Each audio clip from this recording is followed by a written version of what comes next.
বাংলাদেশে অপহরণ করে পিটিয়ে খুন করা হয়েছে হিন্দু নেতা ভবেশ চন্দ্র রায়কে। এই ঘটনায় শনিবার কড়া বিবৃতি দিল দিল্লি। খুনের ঘটনায় নিন্দার পাশাপাশি মোহাম্মদ ইউনূস সরকারের আমলে আইন শৃঙ্খলা ব্যবস্থার তীব্র সমালোচনা করল ভারত।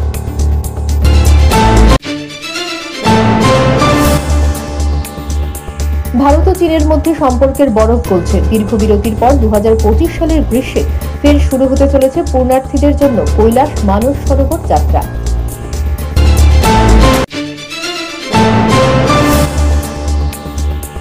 এবার কেদারনাথ যাত্রায় 8 থেকে 9 ঘন্টা হাঁটতে হবে না, মাত্র আধ ঘন্টাতেই পৌঁছে যাবেন শিবের চরণে, তাও আবার রূপওয়েতে চড়ে।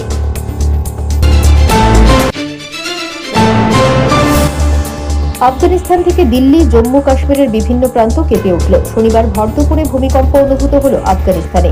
রিক্টার স্কেলে ভূমিকম্পের মাত্রা ছিল 5.8।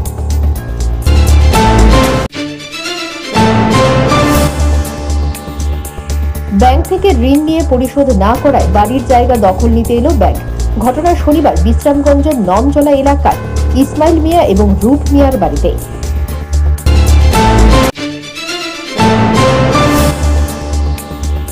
সড়ক দুর্ঘটনায় গুরুতর আহত 8ম শ্রেণীর ছাত্র ও তার বাবা। ঘটনা শনিবার চরিলাম গ্রামীণ ব্যাংকের সামনে 8 নম্বর জাতীয় সড়কে।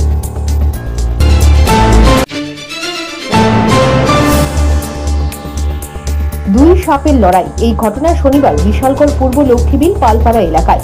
উৎসুক জনতার ভিড়েও থামেনি তাদের যুদ্ধ।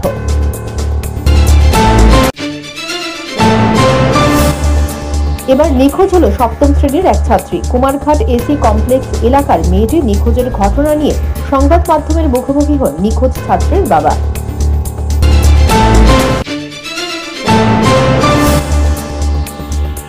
তিনটি বিরল প্রজাতির লজ্জাপতি বানর উদ্ধার ঘিরে চাঞ্চল্য। ঘটনা শনিবার সকালে কমলপুর মহকুমা নোয়াগাঁও আমিটিলা এলাকায়।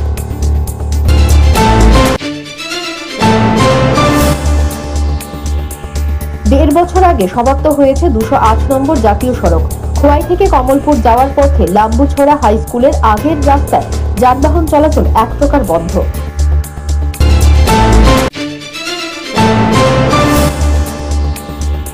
ত্রিপুরা গভর্নমেন্ট পেনশনার্স অ্যাসোসিয়েশনের 51তম প্রতিষ্ঠা দিবস ও সুবর্ণ জয়ন্তী সমাবর্তন অনুষ্ঠানের আয়োজন করা হয় আগরতলা স্টুডেন্ট হেলথ হোমে শনিবার। উপস্থিত ছিলেন উড়িষ্যা হাইকোর্টের প্রাক্তন বিচারপতি শুভাশিস তলাপাত্র।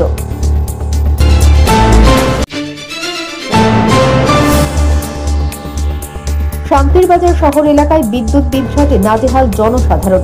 শান্তিরবাজার বিদ্যুৎ দপ্তরের ভূমিকা নিয়ে উঠছে প্রশ্ন। বিদ্যুৎ দপ্তর শীত ঘুমে আচ্ছন্ন।